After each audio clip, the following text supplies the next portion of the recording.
ये सबसे पहले मैं हमारे प्रधानमंत्री और हमारे गठबंधन के नेता आदरणीय प्रधानमंत्री श्री नरेंद्र मोदी जी का हृदय से आभार प्रकट करता हूं।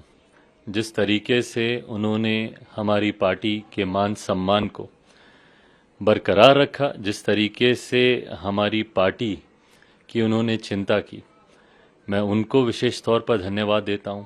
हमारे गठबंधन के अहम सहयोगी जनता दल यूनाइटेड और हमारे मुख्यमंत्री नीतीश कुमार जी, इस गठबंधन में मौजूद हमारे तमाम साथी उपेंद्र कुशवाहा जी, आदरणीय मांझी जी, तमाम साथियों का मैं आभार प्रकट करता हूं कि उन्होंने जिस तरीके से इस गठबंधन को मजबूती देने के लिए इतनी सहजता से सीटों का बंटवारा किया।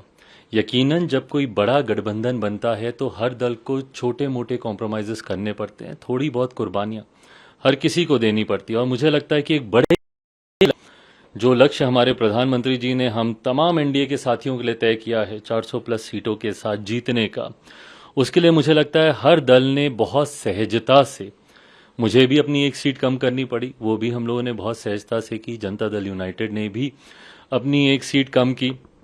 मांझी जी हों, उपेंद्र जी हों, हर किसी ने उनसे जिनसे जो बन पड़ा उन्होंने इस गठबंधन को मजबूती देने के लिए। और भारतीय जनता पार्टी का मैं जिक्र करूं तो उन्होंने तो 2019 से ही कुर्बानी दी है। उस वक्त सिटिंग उन्होंने अपने 5 सांसद हटाकर इस गठबंधन को उस वक्त 2019 में एक मजबूत स्वरूप दिया था।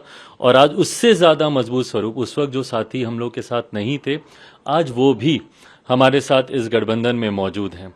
और अब इस नए गठबंधन के स्वरूप के साथ हम लोग का विश्वास और ज्यादा पुख्ता होता है कि जो लक्ष्य प्रधानमंत्री जी ने दिया है उसको तो हम पूरा करेंगे ही, पर एक हल्की सी चूक जो 2019 में रह गई थी, एक सीट से जो हम लोग रह गए थे, इस बार 40 की 40 सीटें जीतकर प्रधानमंत्री जी को प्रधानमंत्री पद पर बैठाने के लिए हम सब संकल्पित हैं। क्या अलायंस का धर्म निभाया गया? आप जो चाहते थे वो हुआ। एक सीट तो चलो आपने छोड़ी क्योंकि 400 का लक्ष्य आपको प्राप्त करना है, लेकिन वो 5 सीटें कौन सी होंगी?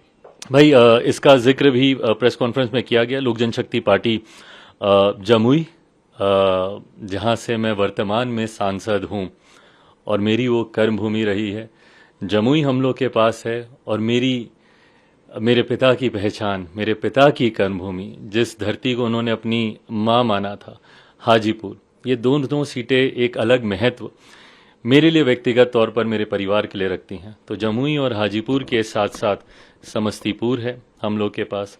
वैशाली से हमारा ही प्रत्याशी चुनाव लड़ेगा। और मेरा गृह जिला, मेरे पिता का जहाँ पे जन्म हुआ, खगड़िया, वो भी हम ही लोग के पास है। आप